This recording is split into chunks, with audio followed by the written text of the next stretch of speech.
MAGMARMAN on the left, coming fresh off of that battle with Jan. We cannot talk about this team enough. Remember MAGMARMAN, this is his first top 8 appearance, using that Alolan Raichu previously in other tournaments. Alpha Phoebe, what stands out to you about this team again? Everything. Everything about this team stands out. Mantine, Lurantis, Registeel, Ninetales, and Emolga. Kanto Ninetales, let me clarify. So many Pokemon that we did not see in the top 12 usage of day number 1. So many unique picks. And in this matchup against his opponent of SsThorn, there are 11 different Pokemon. And if you count the variants of Shadow versus non-Shadow, there are actually 12 unique Pokemon. We have the Swampert, Shadow, Alolan Sandslash, Mandibuzz, Medicham, Clefable, one of the few we've seen, and Shadow Dragonite. Clefable is such an interesting pick for this meta. We've been talking about all the dark types running around, free, all the fighting types, things like Medicham. So Clefable really provides a lot of coverage with Fairy Wind, and it has that steel type charge move in Meteor Mash, something very unique for a fairy type Pokemon to be able to use.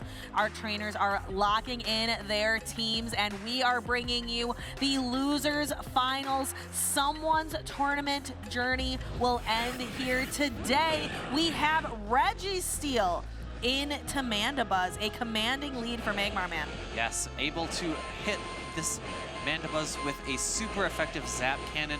MAGMARMAN is building up as much energy as he can. SsThorn throwing the first Dark Pulse here from the Mandibuzz. This is going to do a nice little bit of chip damage. Will he choose to catch a super effective Zap Cannon onto one of his more neutral Pokemon? No. Instead, no shielding the first Zap Cannon, recognizing Mandibuzz can very comfortably survive this charged attack. And it would be so tough for SsThorn to be able to do a catch properly, running Mandibuzz a 3-turn fast move, where MAGMARMAN is running that 1-turn fast move of Lock On. That would be a very, very tricky catch to execute. Yeah, this is actually the first time that we've seen MAGMARMAN running Registeel onto the stage, and I have to guess the reason that he's running it is because he's afraid of that Clefable. Clefable's going to struggle against the steel type of Registeel, being able to only hit back for resisted charge attack damage. Instead, we see immediate swap outs, Dragonair coming in to meet the Mantine, which has access to Ice Beam. Yeah, SsThorn has to watch out for Ice Beam, because that is the question. Is it a bait? No, makes the call, Aerial Ace, but that still takes the Dragonair quite low. That was such a risky no-shield call. Had that been the Ice Beam, SsThorn would have been on his final Pokemon, Medicham, which has a pretty bad matchup into Mantine. With being a flying type that is sub-water type, those Ice Punches are only doing neutral damage. Oh no, MAGMARMAN thinking I needed to throw that just a half a second earlier. Here comes the body slam, but Mantine survives and is able to throw a move here. We see a shield, a complete undercharge, perhaps looking to get to that Aerial Ace again, but doesn't quite get there. Actually opting to no-throw that second Aerial Ace, I think that's good play because it's going to allow the Swampert to come in, get a big farm down, and come into the Medicham matchup with some energy. It's going to be a bit of a race. Will MAGMARMAN opt to go for a Hydro Cannon or an Earthquake? An Earthquake's going to threaten a knockout, shielding up an Ice Punch. I like this because you're getting a little bit low on health for this Swampert. And there it is, making a decisive decision with this charge move. SsThorn has to decide, is it the Earthquake, is it the Hydro Cannon? Makes the correct call. Absolutely massive shield play from SsThorn there, opting for another Ice Punch. MAGMARMAN not thinking he can get to another charge attack on the Registeel, opting to no-throw a Hydro Cannon here. We'll see how much energy the Registeel actually has quite a bit, but I believe this Medicham is going to be able to reach a Psychic. Actually, I think a Focus Blast plus Hydro Cannon might have been a little, just enough damage, excuse me, in order to knock out the Medicham.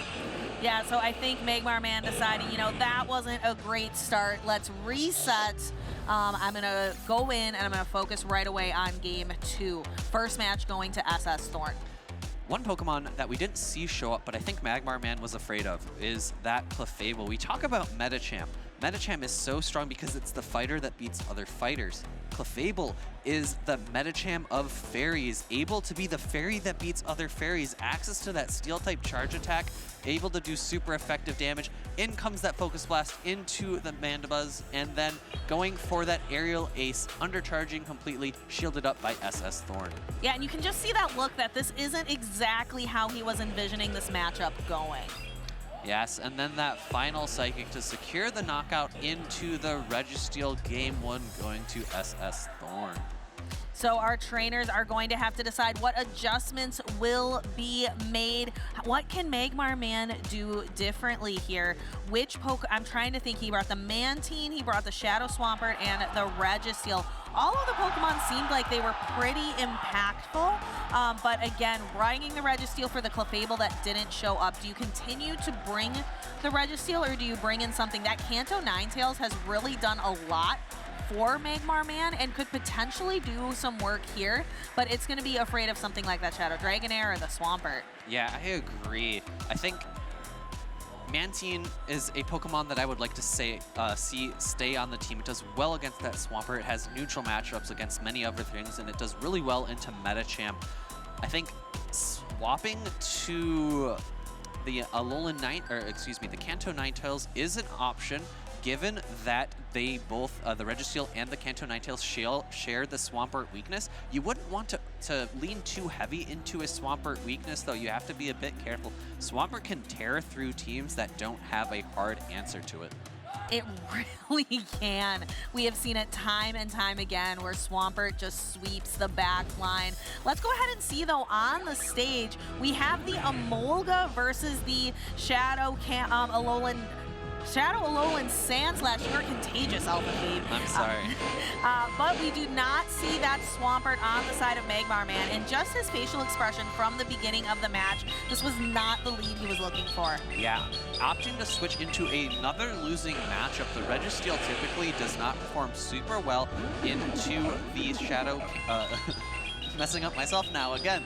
The Contagion-has been passed back and forth. The Shadow Alolan Sandslash, but instead seeing a switch out into the Medicham. The Medicham does have its attack dropped by that Zap Cannon, but it's going for what looks like a full counter down, but not before another Zap Cannon is reached by MAGMARMAN.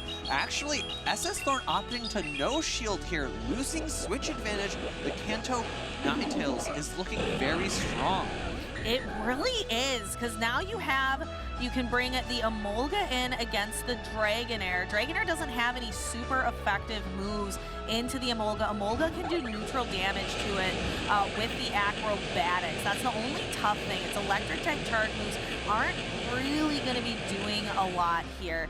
But you know, it's a Shadow Dragonair. It's pretty flimsy. I think even a discharge would do something significant.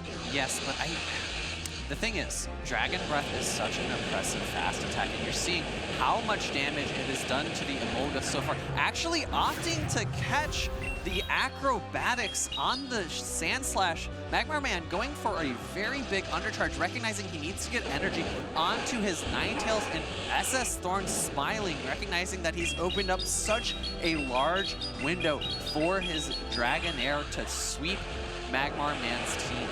I think this is exactly why Shadow Dragonair is on the team of SsThorn. So Ninetales has no neutral damage it can apply to the Shadow Dragonair. The only hope is really going for an overheat. And I don't think we're quite at the overheat energy yet, so required to take this Aqua Tail. Aqua Tail is going to do a lot of damage. It's not the most heavy hitting move, but coming from a Shadow Dragonair, it does so much super effective damage. SsThorn recognizing MAGMARMAN doesn't have time to bait a Weather Ball, going straight for the overheat. Shield comes up, is going to drop that attack stat, and then Emolga comes in, Energy Dry, after having thrown that Acrobatics into that Shadow Alolan Sandslash. Shadow Dragonair proving its place on SsThorn's team, being able to just completely sweep the backline. Dragon typing is so potent because you resist so much. You resist the grass types, the electric, the fire, the water. It provides such good coverage and can output so much damage with Dragon Breath. And I think that's probably the other reason that we see this Registeel coming in so frequently is to try to check that Dragonair. We see the Zap Cannon taking switch advantage into the Medicham, and then that massive acrobatics catch onto that Shadow Alolan Sandslash. Yeah, I love seeing the smiles on the trainers' faces like, yeah, you got me. It's all right. Yeah, and then sweeping up, the Shadow Dragonair able to just apply that fast attack damage. An overheat landing probably would have been enough to knock out, but there was a shield still in play. You want to make sure that you're shielding moves that could potentially knock out, so SsThorn makes the easy decision to throw up that shield. SsThorn is one win away from clawing his way back into the grand finals. MAGMARMAN needs to pull off a reverse sweep in order to keep the tournament dream alive. The spice cabinet that he brought with him today, we will have to see how he is going to pivot. We've been seeing that Registeel. It seems almost necessary to bring when you have a Pokemon like the Mandibuzz, like the Clefable, like the Shadow Dragonair on the opposing side. What is MAGMARMAN going to bring with it? Well, I like this team composition he's bringing into this game. It's going to be a Mantine versus Swampert lead. Mantine's so safe for MAGMARMAN, does so well into so many Pokemon. Switching into the Mandibuzz, and I would love to see maybe building up some energy and then swap into the Registeel. Unfortunately, unable to switch before the first charge attack comes out from the Mandibuzz. That's totally fine. This does not put the Mantine too low. It's still at about 60% health and could potentially throw an Ice Beam before leaving. Now, interestingly enough, though, Magmar stays in for quite a long time before bringing in the Registeel, but now that Shadow Dragonair is lurking in the back, Registeel being the hardest check that MAGMARMAN has to it. He's going to have to use, if the Registeel is used up here, if it's expended on the Mandibuzz, going to really have to rely on the Mantine to take out the Dragonair. Yeah, and that's exactly why he built up so much energy. He almost has 2 Ice Beams and not throwing at the Mandibuzz, recognizing that that Dragonair is going to be lurking. Throwing this Zap Cannon into the Mandibuzz, it's not going to quite threaten a knockout, but could potentially put it into farm down range. Actually, SsThorn opting to switch out into the Swampert, pacing to this Hydro Cannon, which would potentially threaten a knockout right before the Focus Blast comes through. And MAGMARMAN saying, you know what, Registeel, you did some good work. Back to the Pokeball you go. Oh, but doesn't quite knock out, actually. I was anticipating a little bit of a knockout there, but with just a sliver, 1 HP of health, Registeel able to land the Focus Blast, and that is going to make it much easier here for the Mantine. Yes, Mantine forced to throw some energy here because it is completely energy capped. It's better to use a little bit of energy and not take the hit to your health from the Hydro Cannons, even though they are resisted. I would have to imagine that SsThorn comes back in with the Mandibuzz wanting to keep that Dragonair a secret. Instead, no, coming in with the Dragonair. Now, does MAGMARMAN go for the Ice Beam or does he go for the Aerial Ace? Aerial Ace is going to be a little bit more consistent. We see the shield come up. MAGMARMAN gets the shield. There is going to be a time for him to reach for the Ice Beam. It comes through before the Dragonair can even throw an attack.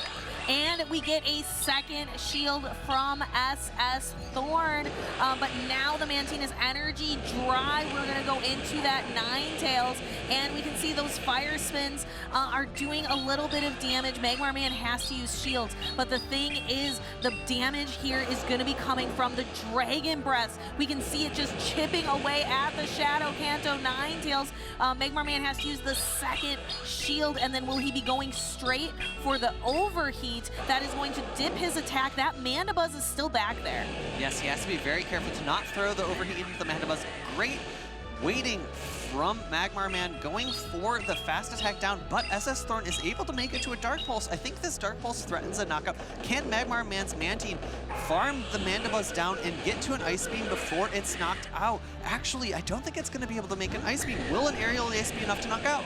It's going to have to be if MAGMARMAN wants to keep the dream alive. Aerial Ace got a buff recently. It's more than it used to be, and it knocks out the Dragonair. MAGMARMAN keeps his dream alive.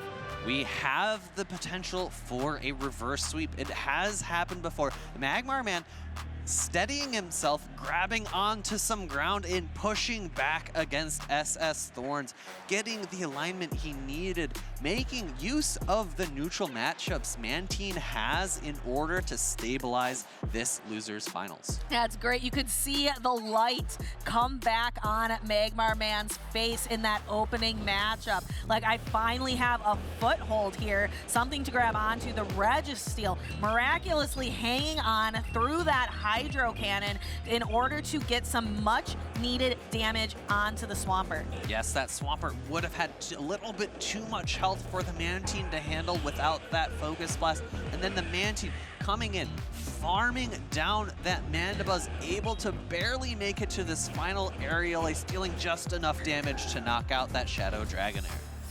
And we have, again, like you said, Phoebe, a potential of a reverse sweep here. MAGMARMAN has to come back and win the next two. SsThorn just one win away. They are fighting for that grand prize, the booster packs, the money, the guaranteed ticket to Honolulu, Hawaii for Worlds 2024. There is so much on the line here because in the losers finals, it is win or go home. Win or go home indeed. SsThorn really struggling a little bit to deal with that Registeel in that last game. I think both him and MAGMARMAN maybe a little bit surprised that that Focus Blast was able to come to get off at that very end. Also, needing to maybe adjust a little bit for the Mantine. Mantine proving very powerful for MAGMARMAN in that last game. No electric types on SsThorn's side. There isn't.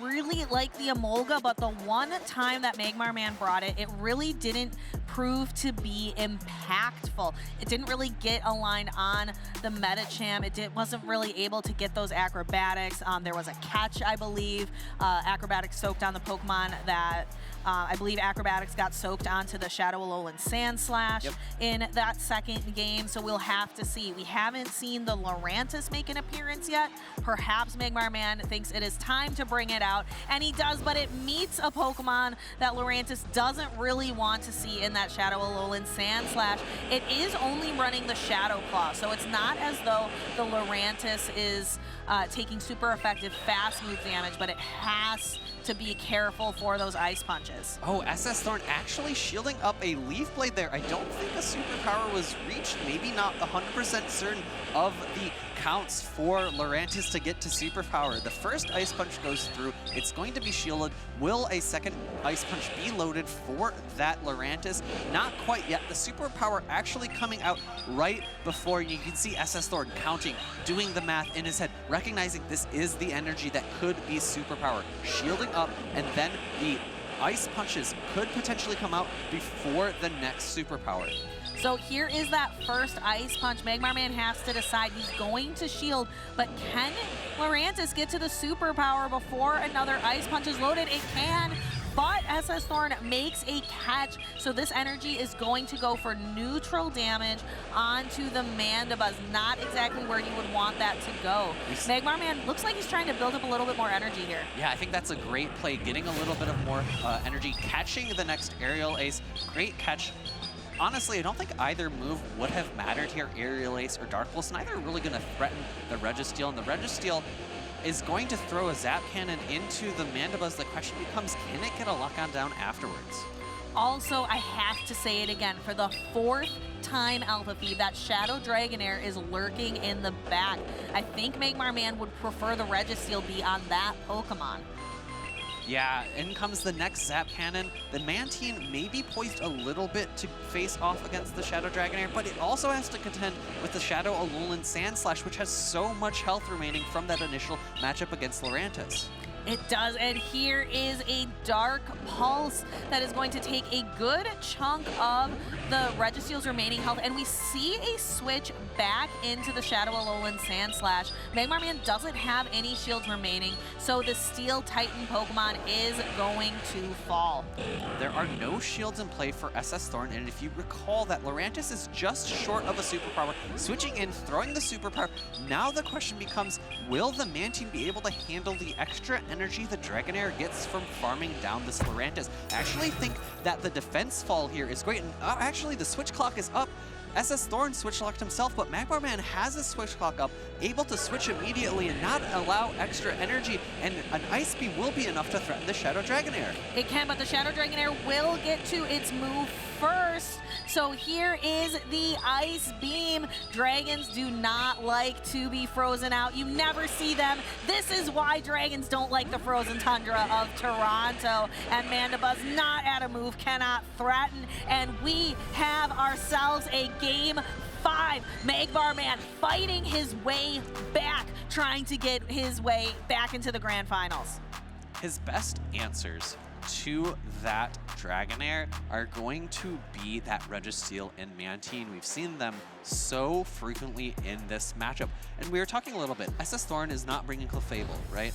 Before we get into that point, let's look at the replay. That catch, immense catch from SsThorn, forcing MAGMARMAN to farm up more energy on that Lurantis. Yes, and then we are going to see the Lurantis use a superpower to obliterate that Shadow Alolan Sandslash, and then the Mantine coming in clutch at the end. These trainers are smiling, they are happy, but I don't know how happy they will be at the end of this next match. We are gonna have one trainer walking into the grand finals and one who is going home for today. So as I was saying before, Clefable is very interesting Pokemon. We haven't seen SsThorn bring it at all. And I have to imagine the reason is because how frequently MAGMARMAN is bringing checks for the Shadow Dragonair, which also help check the Clefable. Registeel. Sometimes we've seen that Kanto Ninetales, and other times we've seen the Mantine.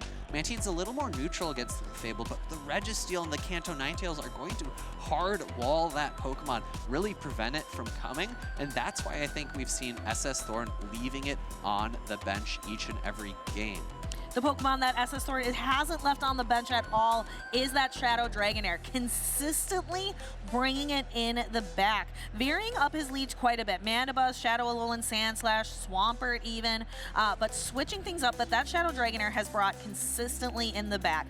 MAGMARMAN consistently bringing that Registeel. You can almost bank on that they are going to bring them again. Alpha Phoebe, we have a decisive game, number 5, losers finals. This is it. It's going to be two Steel Titans facing off against each other. It's the Registeel, the actual Steel Titan, versus the meta Alolan Sandslash.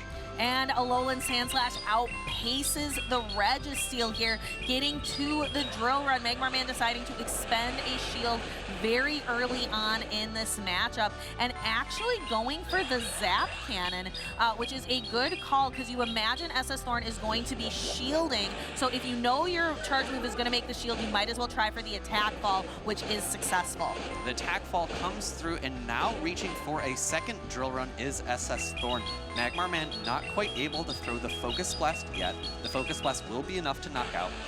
And the drill run coming through, doing a little bit less damage. Actually catching, not the Focus Blast, but catching a second Zap Cannon here. I don't think SsThorn was expecting a Zap Cannon at this point, and now able to switch into the Emolga. I don't think we've seen the Emolga since the second game. It's been a while. We haven't, and Emolga has certainly found one of its prime targets here in Mandibuzz. Is going to have to soak some charge moves here from Dark Pulses. Emolga not specifically known for its bulk, but has a lot of really good charge moves here with Discharge and Acrobatics. We're going to see the Discharge. It is going to knock the Mandibuzz out of play, but now the Emolga is very close to another charge move. If they would both be resisted on the or the Discharge would be, I'll let you finish it, Alpha Phoebe. The Discharge would be resisted on the Dragonair, and the Acrobatics would be resisted on the Alolan Sand Slash. However, the Discharge is able to go into the Sand Slash, and the Sand Slash is building up so much extra energy. It's not really threatened by any fast attacks on Magmarman's side. Magmarman is one of the only people who did not bring Medicham, and Medicham was the Pokemon to fast attack down a Shadow Alolan Sand Slash. But he's proving here that maybe you don't need it. Bringing in the Registeel, trying to perhaps make a catch, but is not successful. So SsThorn able to successfully Ice Punch the Mantine. He really was hoping that was going to be a Drill Run instead. And there it is, the Dragonair. But the problem here for Mantine is it needs to land an Ice Beam on the Dragonair. So SsThorn has to make a decision. Is this the Ice Beam or is it not? Makes the call. Massive call by SsThorn. You can see that he's smiling. Body Slam coming through. Magmarman is running out of health. He's running out of resources. Throws out the shield, prevents the Body Slam from doing any damage, and he needs to get to 2 more Aerial Aces. This Aerial Ace is going to pull the shield from SsThorn, and the Dragon Breaths are starting to add up. They're going to be whittling away the remaining health of this Mantine. This is a race, and it is a race that the Shadow Dragonair is going to win, expending the last little bit of its health. Registeel is still in the back, but it just doesn't have any gas in the tank. Its health is so low. Lock-ons adding up very slowly, but the Dragon Breaths are actually adding up about just as fast. Focus Blast going into the Dragonair, but if I recall correctly, the Alolan Sand Slash has some energy. I believe it might be at an Ice Punch already, just shy. The Lock-on's not enough damage, and SsThorn takes game number 5 to go into the Grand Finals. What an exciting match.